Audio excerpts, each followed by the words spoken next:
Hello दोस्तों, आज हम बात करेंगे हैरी पॉटर बुक्स और मूवीज़ के बीच एक्टर्स के किए गए डिफरेंसेस के बारे में। तो शुरू करते हैं आज की वीडियो। अगर हम बात करें बुक सीरीज की तो जेके रोलिंग ने अपनी बुक्स में कैरेक्टर्स को पूरी तरह से डिफाइन किया है, यानी उन्होंने अपने कैरेक्टर्स की डिटेल पूरी तरह से दी है। उनके हेयर स्टाइल से लेकर उनके हाव भाव और बॉडी शेप तक डिफाइन किया है। लेकिन मूवीज़ की अगर हम बात करें तो इनमें बहुत सारे बदलाव देखने को मिलते हैं। निर्देशकों ने रोल्स के लिए बहुत सारे एक्टर्स को चूज़ किया। हालांकि बहुत सारे एक्टर्स इसमें पूरी तरह से फिट आए और जनता का खूब प्यार देखने को मिला। ग्रिफिंडोर हाउस में हम सबसे पहले बात करेंगे जिनी वीजली के बारे में। जिनी वीजली को बुक में बहुत ज़्यादा डैशिंग और फायरी दिखाया गया है, लेकिन मूवी में तो इसका बिल्कुल ही उलट दिखाया गया है। मूवी में जिनी वीजली को बहुत ज़्यादा शाई, सॉफ्ट स्पोकन और हैरी के अराउंड तो बहुत ज़्यादा ऑकवर्ड दिखाया गया है। बुक्स में जिनी वीजली को बहुत ज़्यादा वाइब्रेंट और फ्रेंड्स के अराउंड घुलने मिलने वाली दिखाया गया है, लेकिन मूवीज़ में ऐसा नहीं था। इसके अलावा उनकी बुक्स में आइज़ ब्राउन, हेयर रेड और फेस पर बहुत सारे रैकल्स दिखाए गए हैं। फिर भी एक्ट्रेस बॉनी ने पूरी तरह से जिनी वीजली के रोल को कैप्चर किया और लोगों को दिलों में अपनी जगह बनाई। आगे हम बात करेंगे हरमाइनी ग्रेंजर के बारे में। बुक्स में हरमाइनी ग्रेंजर के तीर बग टीथ होने वाली थी। हरमाइनी ग्रेंजर ने बताया था कि उसके माता पिता डेंटिस्ट हैं। They tend to people's teeth. Fascinating.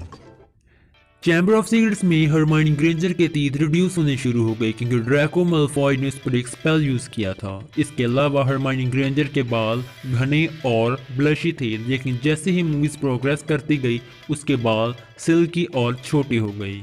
Books में हरमाइनी ग्रेंजर ज़्यादा खूबसूरत नहीं थी, लेकिन एमा वॉटसन मूवीज़ में ज़्यादा गॉर्जियस दिखाई गई। इसके अलावा एमा वॉटसन ने हरमाइनी के क्लेवर नेचर को पूरी तरह से कैप्चर किया। Albus Dumbledore.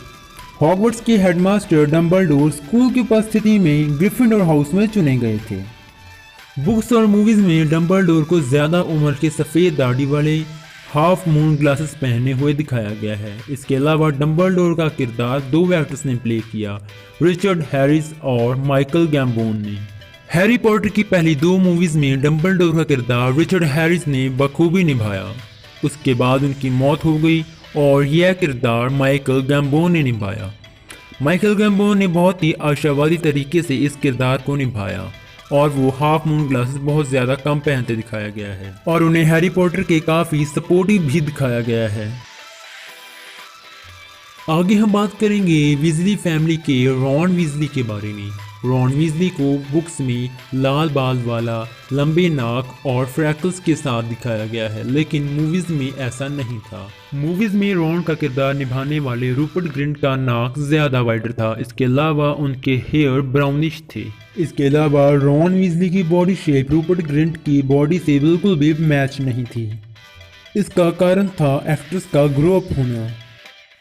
ग्रिफिंडोर के अगले सबसे इंटरेस्टिंग कैरेक्टर की अगर हम बात करें, यानी कि नेविल लॉन्गबॉटम, तो नेविल लॉन्गबॉटम के बाल रूखे और उनका मुंह गोल होने वाला था। फिल्मों की शुरुआत में उनका मुंह गोल था, लेकिन बाद में प्यूबर्टी की एज में नेविल लॉन्गबॉटम का किरदार निभाने वाले मैथ्यू ज़्यादा ही टॉल हो गए। वो अपनी एज से बिल्कुल भी मैच नहीं हो रहे थे, लेकिन नेविल लॉन्गबॉटम का कैरेक्टर चेंज करना इस समय सही नहीं था क्योंकि वो शाई नेचर को अच्छी तरह से निभा रहे थे। मैथ्यू फिजिकल तौर पर भले ही नेविल लॉन्गबॉटम के किरदार में फिट नहीं थे, लेकिन उन्होंने अपनी एक्टिंग से शाई नेचर और ब्रेवरी को पूरी अच्छी तरह से निभाया।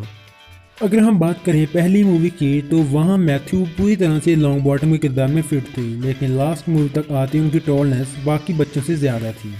अगर हम बात करें हैरी पॉटर सीरीज के सबसे इम्पोर्टेंट कैरेक्टर यानी कि हैरी पॉटर की, तो मूवी के अकॉर्डिंग उनकी आइज़ ब्लू हैं, लेकिन बुक्स में ऐसा नहीं। बुक्स में उनकी आइज़ ग्रीन बताई गई हैं। इसके अलावा उनके हेयर्स ब्लैक और स्कार बिल्कुल माथे के बीच बताया गया है, लेकिन मूवीज़ में उसे साइड में दिखाया गया है। उनके हेयर्स ब्राउनिश हैं, लेकिन बुक में उनकी आइज़ प्योर ब्लैक थी। इसके अलावा अगर उनकी आइज़ की बात करें तो उन्हें ग्रीन आइज़ कॉन्टैक्ट पहनाते ही डैनियल को आई इन्फेक्शन हो गया था। इसके चलते उन्होंने उसकी नेचुरल ग्रीन आइज़ को दिखाने का फैसला किया। No offense, but I really don't care. Daniel Radcliffe ने जितनी अच्छी तरह से हैरी पॉटर का किरदार निभाया, शायद ही कोई और एक्टर इतनी अच्छी तरह से निभा पाता। उन्होंने हैरी पॉटर के रोल को कैप्चर करने में पूरी तरह से सफलता हासिल की। तो ये थे हैरी पॉटर सीरीज के बुक्स और मूवीज के बीच डिफरेंसेस। तो कैसी लगी आपको आज की वीडियो? अगर आपको ये वीडियो पसंद आई हो और हैरी पॉटर सीरीज के आप बहुत बड़े फैन हैं और नई अपडेट से जुड़े रहना चाहते हैं तो इस चैनल को सब्सक्राइब ज़रूर करें और बेल आइकन को भी प्रेस करें और वीडियो को लाइक और शेयर ज़रूर करें।